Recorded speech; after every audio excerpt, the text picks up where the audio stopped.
guys, welcome back to Days of Darkness and welcome to my review of Donnie Darko. This came out in 2001. It's starring Jake Gyllenhaal and Jenna Malone, and it was written and directed by Richard Kelly. Now, this was actually a request from a good friend of mine, Spencer. So, Spencer, thank you very much.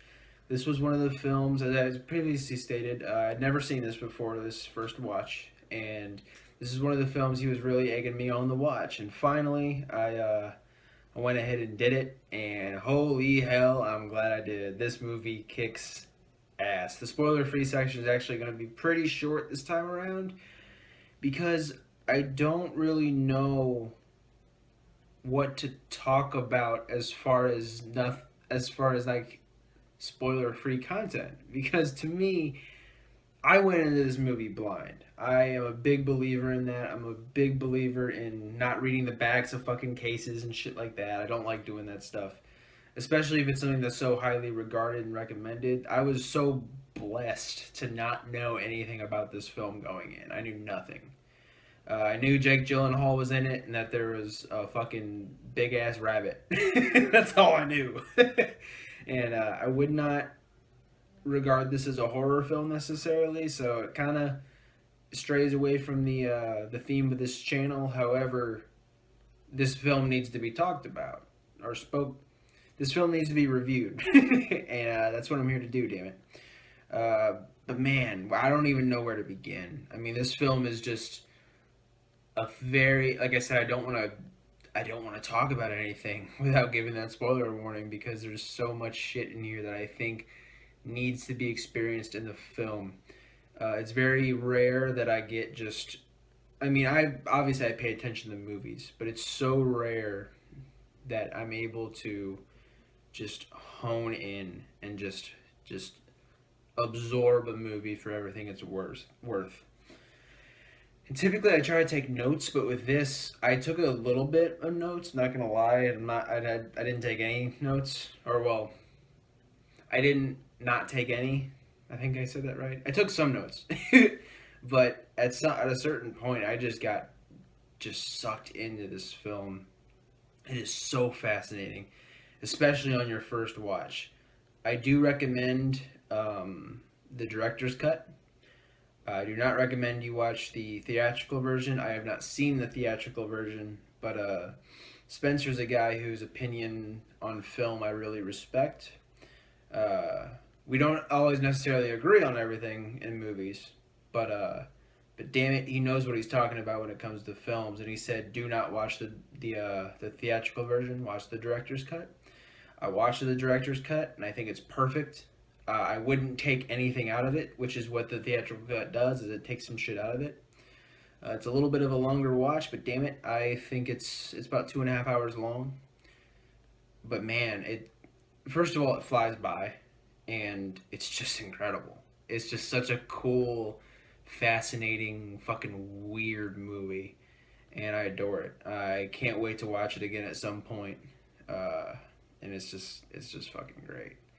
Such a good movie. That leads me into, I guess, the topic I'll discuss to end this spoiler free. Like I said, it's not going to be really in depth about the movie because I don't really want to talk about the movie in detail in this section. But the need to watch a movie again. And I'm glad I'm talking about this. This is actually something I've thought about talking about for a while on this channel. There are certain movies where you watch it, you like it, but you don't fully get it. And there are movies where that works, and there's movies where that doesn't work. There's a way to make a movie have a complicated plot without it's hard to actually, speak English when it comes to talking about this sort of thing. There are certain movies that you need to watch a couple times to fully grasp it. My favorite movie of all time is Pulp Fiction, and that's a movie where I fully believe you need, like, the first time's a great time to watch. Like, it's great, obviously, and you enjoy it, much like this movie. But it's like you really, in order to really appreciate it, you need to watch it a couple more times. And I feel like after a couple more watches of Donnie Darko, I really feel like this could possibly creep into my top 10 movies of all time. It's that fucking good. At least in my opinion. I really, really fucking like this movie. And there are people who, even before I watched it, a guy I work with, I actually said, like, oh yeah, it's my favorite movie. Like, ever. It's my favorite movie. And now, coming out of it, I get it. I definitely get it. Is it my favorite movie of all time? No. No, it's not. Is it one of them? I'm not really qualified to say, but I this is my type of flick, man, and I could definitely see it creeping in my top 10, absolutely. But we are bordering on 7 minutes, which is way longer than I expected the spoiler-free section to last. But obviously, I recommend this. It's pretty clear. But yeah, guys, definitely go see it. And holy shit, let's just dive in, man. Let's get into the spoiler-free section. Or, fuck. Rewind that. Let's get into the spoiler section. Alright, spoiler time. Your ass has been warned. Now let's just dive into this. Spoilers and all, I can't wait.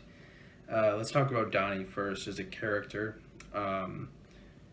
Very a complex character, very layered as a human being written in this movie. Excellent performance by Jake Gyllenhaal as usual. Gyllenhaal's always fantastic in his roles. Loved him in Nightcrawler, and I could fucking go on forever. I'm a real big fan of Jake Gyllenhaal. I think he's tremendous. But here he's much younger, playing Donnie Darko, and Donnie is on the surface you wouldn't think he is doing too bad, very well off kid. Like if you were just going to school with Donnie Darko, you wouldn't, except if you're in his English class, you wouldn't think much is wrong with him. He's a well off kid, going to private school, has a nice family, nice house.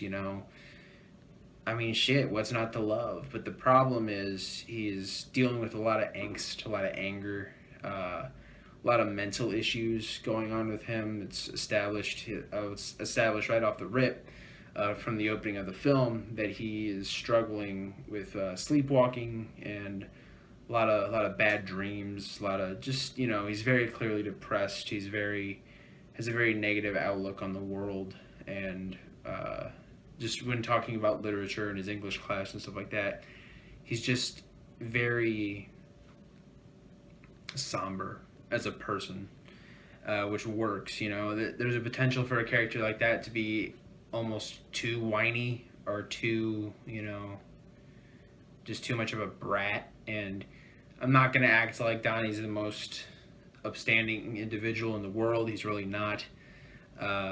He's much better than his friends, but his friends are fucking dickheads, and he's still hanging out with them. So, guilty by association to a certain extent.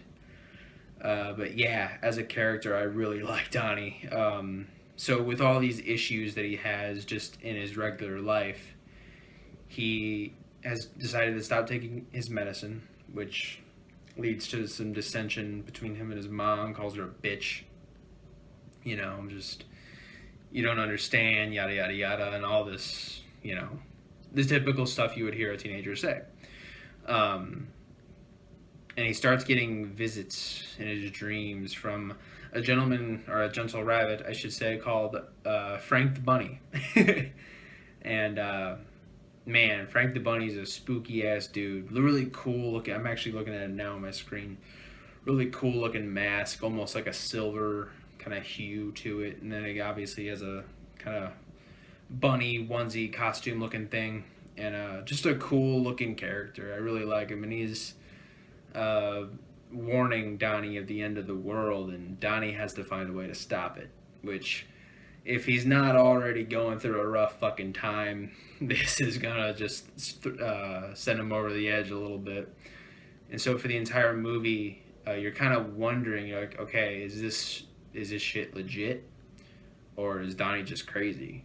because you have plenty of evidence for the latter.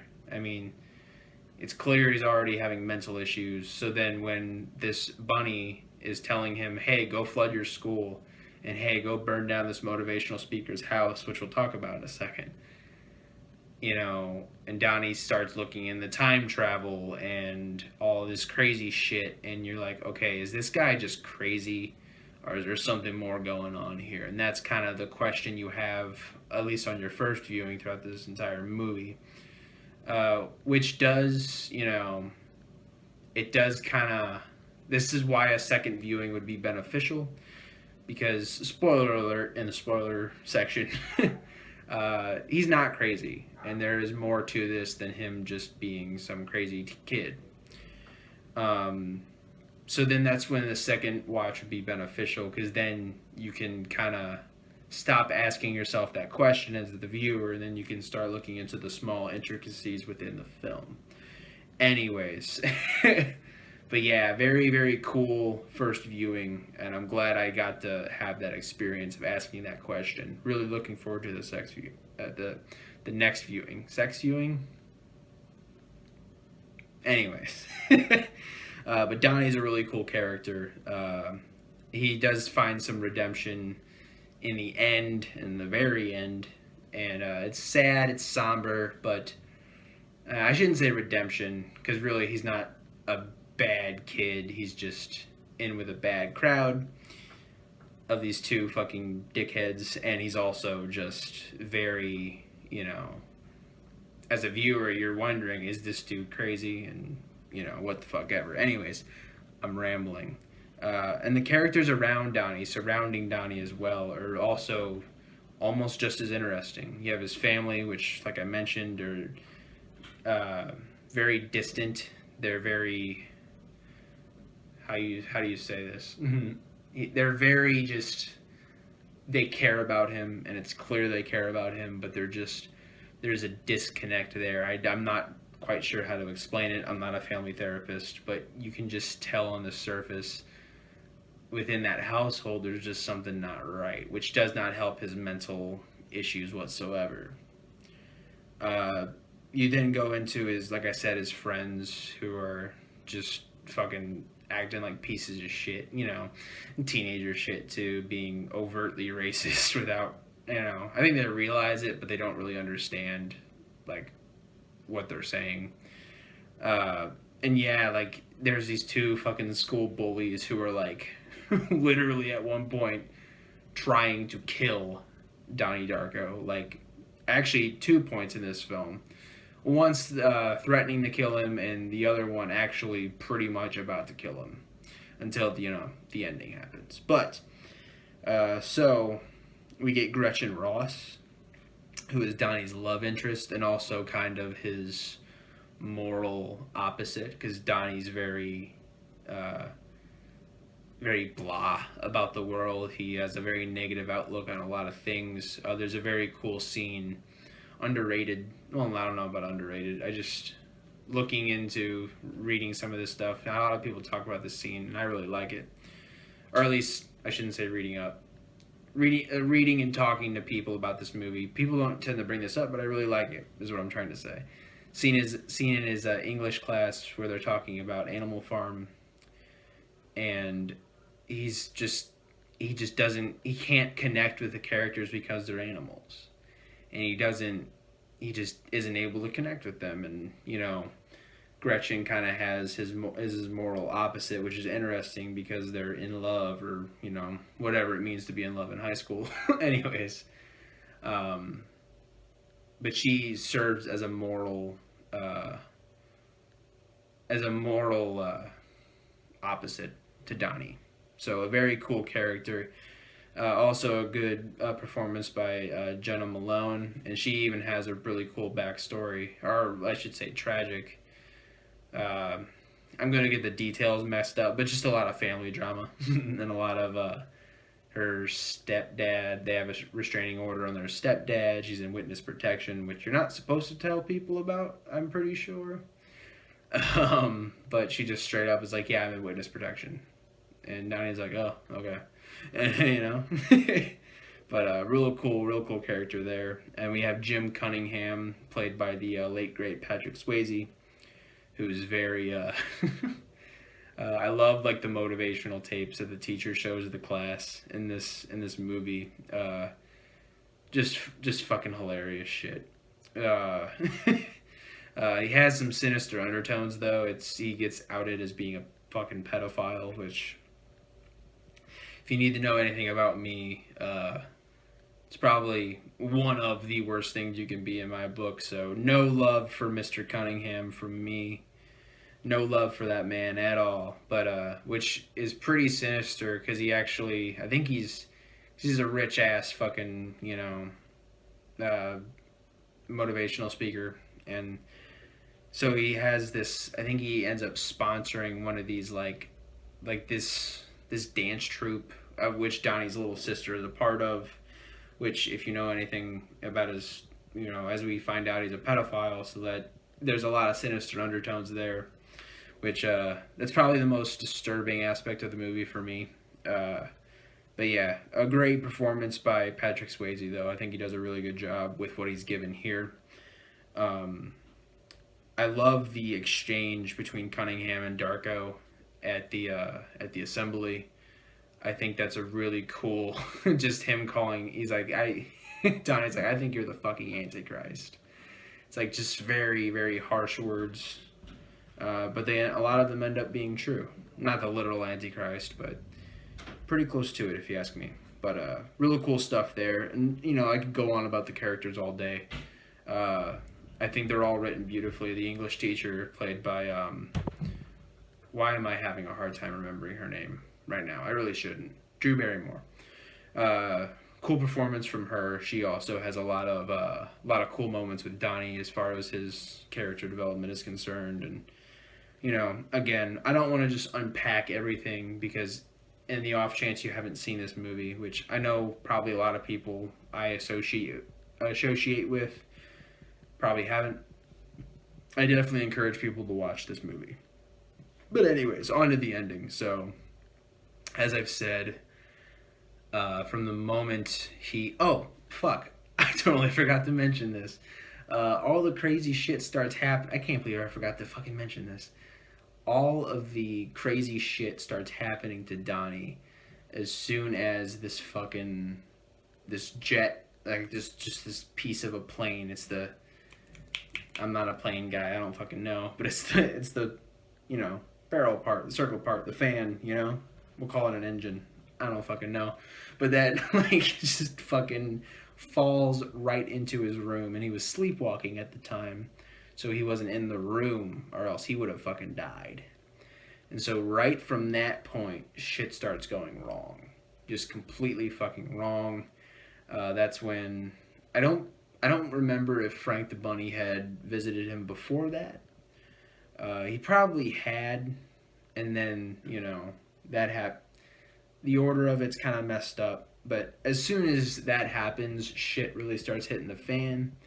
That's when he really starts, a lot of his sleepwalking becomes very problematic for him, and he's destroying property, destroying the school, burning down Jim Cunningham's house, which that's a win in my book. I wish he hadn't have reversed that, because fuck Jim Cunningham. But very cool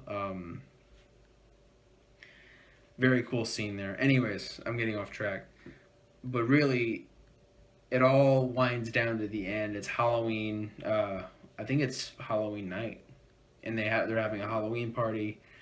Gretchen, Donnie, and Donnie's two friends run off because Donnie's like, holy shit, I have to fucking figure out a way to stop this now. And in that moment, I think someone ratted on the bullies for some shit, so they go and they basically are trying to either hurt Donnie very, very badly or maybe even kill him. So they're not happy with him whatsoever. And then car speeds through, and I'm not doing the ending of this justice. I'm sure there's way more to unpack with this, as is the rest of the film. And they end up chasing off the bullies, but they end up killing Gretchen. They fucking run her over, which is my kill of the film. I'm not really gonna do a kill of the film section for this review because it's not a horror movie, and kills aren't like one of the main factors that makes this movie interesting. But if there has to be a kill of the film, it would be that, even though it's fucking heartbreaking. So Donnie ends up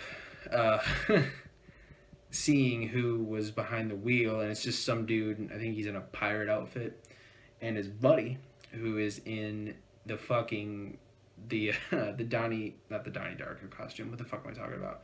The Frank the Bunny costume, and he takes off his mask, and it's earlier in the film you see the same guy who's missing an eye, and obviously he's acting all spooky. But here he's just a fucking regular dude who's like, holy shit, we just killed somebody. And Donnie is the one to, he ends up getting a gun. Can't remember where he got the gun from. Oh, he got it from the closet. That's right. That's another thing, is there's these fucking, like, water worm things that are, like, shown to be guiding people to certain destinations, and they can't see them, but Donnie can. This movie's fucking wild, and I'm not gonna do it justice, but damn it, I love talking about it. But he ends up pulling out that gun and ends up killing the man who would end up becoming Frank the Bunny. And he picks up Gretchen, and he drives off, and she gets run the fuck over, and you see it. She is dead. Probably should be way more fucked up than she appears to be, but that's a nitpick. Anyways, drives off with her, and then ends up executing time travel. Like I said, he had been researching, asking his science teachers about it and all this shit, and the old lady tells him some shit, whispers some shit to him, and he ends up successfully performing time travel, and he ends up staying in the room the night the part of the plane crashes into his room, and Donnie Darko dies, undoing all of the shit that had happened after that, and successfully stopping the end of the world.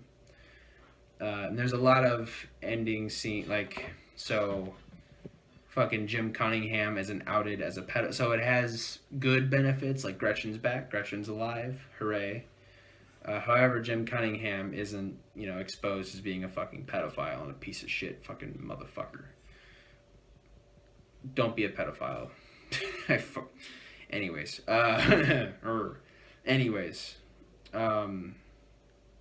So fucking all of the shit that has happened in this movie is then undone. The teacher, Drew Barrymore, her character is... she gets fired in the film for having the kids read a book that the school district doesn't want her to, have them read. So she's back, and it, like I said, it undoes everything that you just saw. Donnie's dead. His family is heartbroken. But Gretchen, which is where it kind of takes an interesting turn, is Gretchen kind of rolls past the house, and she can tell something big happened there. It was more than, it's big that, a kid got killed by a fucking piece of an airplane flying in and crushing him. But she can just tell that something significant happened. It's a little sad because you can tell that, you can, because they never met each other. She even says, oh, well, who was it? And this kid's like, oh, it's Donnie Darko. And she's like, who's that? And yada, yada, yada. And she ends up, actually waving at Donnie's mom, who's obviously, crushed that her boy's dead. But, again, I know this review, like I said, I'm not going to be ignorant and act like this is the best review of this movie. It's not. This is me strictly nerding out and having fun because, damn it, this movie's a blast. And it's definitely something I've been thinking about, as this channel ages.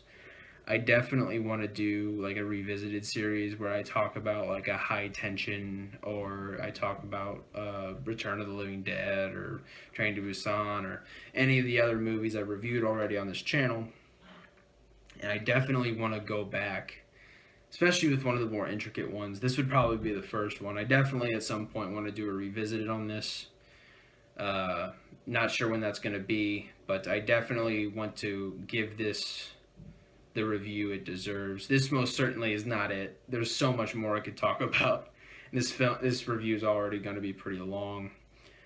But anyways, I hope I did an okay job. It's my first review back after a pretty crazy time in my life. Good crazy. It's good crazy. Don't worry, I'm fine. But yeah, guys, I hope I did this at least some sort of justice. You guys absolutely need to see this film. It's incredible. It's one of the best films as far as like, I guess you could label this sci-fi, fantasy, thriller, drama. It could be, I mean, horror. It could be labeled under a lot. But I definitely recommend this, guys. I'm gonna stop rambling and let you go on with your day. But yeah, guys, next time on Days of Darkness, we're going to be talking about Friday the 13th, Part 6, Jason Lives, which is one of my favorites in this series, so this is about to be very fun. Unfortunately, it is my last favorite in the series, which, we will go into that as time goes on. Anyways, guys, go check out Donnie Darko. I hope you guys have actually turned this review off to go check it out, and then you come back for the spoiler section. But anyways, that's besides the point. Thank you guys for stopping by. As always, keep watching horror, take care of each other, and have a good day. Alright guys, see ya.